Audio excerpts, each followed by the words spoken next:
નામ રાજપરા લક્ષ્મણભાઈ, મૃતક ઘનશ્યામભાઈ એમના હું નાના ભાઈ છું. અને આવતીકાલે એટલે કે 12મું એની વિધિ છે. તો સગા સંબંધી જાયું ભાઈઓ કુટુંબ ઘરે આવવાથી ડરે છે અને માહોલ એવો પેદા કરી દીધો છે કે જેટલા બહાર નીકળશે એટલાને પકડી લઈશું. એટલે ઘરે આવવામાં બીવે છે. તો વિધિ વિધાનપૂર્વક કામ કેમ કરવું, હેરાન કરવામાં તો અત્યારે ગોતી અને ગામડેથી માણસોને પકડે છે અને મજૂરી કરવા ગયા હોય તો ત્યાંથી પણ પકડે છે. એસપી સાહેબને એવી રજૂઆત કરી કે હવે ના પકડે અને આ બધું બંધ કરાવડાવે. એ લેન્ડ ગ્રેબિંગનો કેસ ઘનશ્યામભાઈ લડતા હતા. એમાં 6 આરોપી પકડાણા અને હજી 1 આરોપી બાકી છે. લેન્ડ ગ્રેબિંગ તો 8-9 વ્યક્તિ ઉપર લેન્ડ ગ્રેબિંગ કરેલું હતું. પરિવારના લોકોને તો કોઈને કાંઈ નથી કર્યું, પણ સગાવાલાઓ બધા ડરે છે. અહીંયા ઘરે આવતા ડરે છે. ગૃહ વિભાગને અને સરકારને તો આપણું એવું કહેવાય કે આમાં શાંતિ જાળવે અને આપણને સપોર્ટ સાથ સહકાર આપે.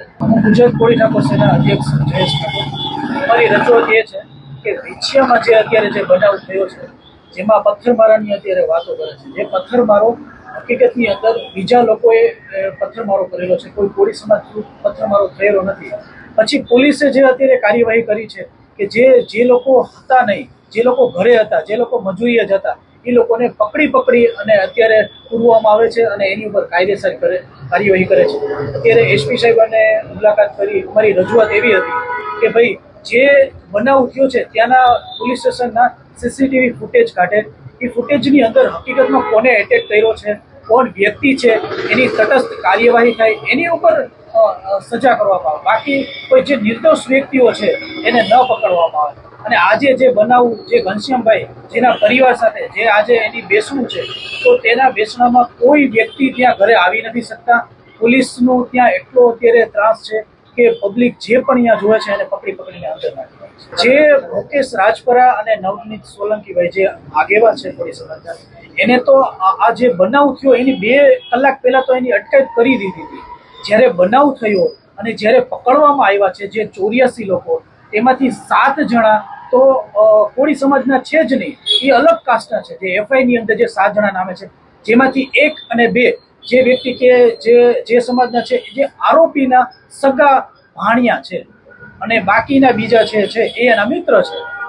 એટલે આ ઉશ્કેરાટ કરી અને આ પથ્થરમારો કરેલો છે. અને જ્યારે લેડીઝ ઉપર જ્યારે પથ્થરમારો થયો અને ત્યાંથી એવા શબ્દો અંદર બોલવામાં એ લોકો તરફથી આવ્યા અને એના કારણે આ પથ્થરમારો બીજા લોકો પર કરી. પોસ્ટ વાયરલ થઈ હતી, પણ ત્યારે કલેક્ટર સાહેબે અને એસપી સાહેબે જ્યારે મામલતદારમાં ધરણા કરેલા હતા ત્યારે એને બાંહેધરી આપી હતી અમને કે જ્યારે પણ આ આરોપીઓ પકડાશે ત્યારે એનું રિસ્ટ્રક્ચર કરવામાં આવશે પબ્લિકની સામે.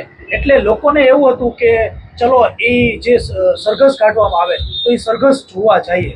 કોઈ આવો ઈરાદો નહોતો અને પોલીસે સરઘસ ના કાઢ્યું અને 1 મિનિટનો ક્યાંકથી વિડીયો લઈ અને દેખાડવામાં આવ્યો. સાંજ સમાચાર ફેસબુક પેજને લાઇક કરો, વિડીયો શેર કરો અને વધુ વિગતવાર સમાચાર માટે sanssamachar.net વિઝિટ કરો.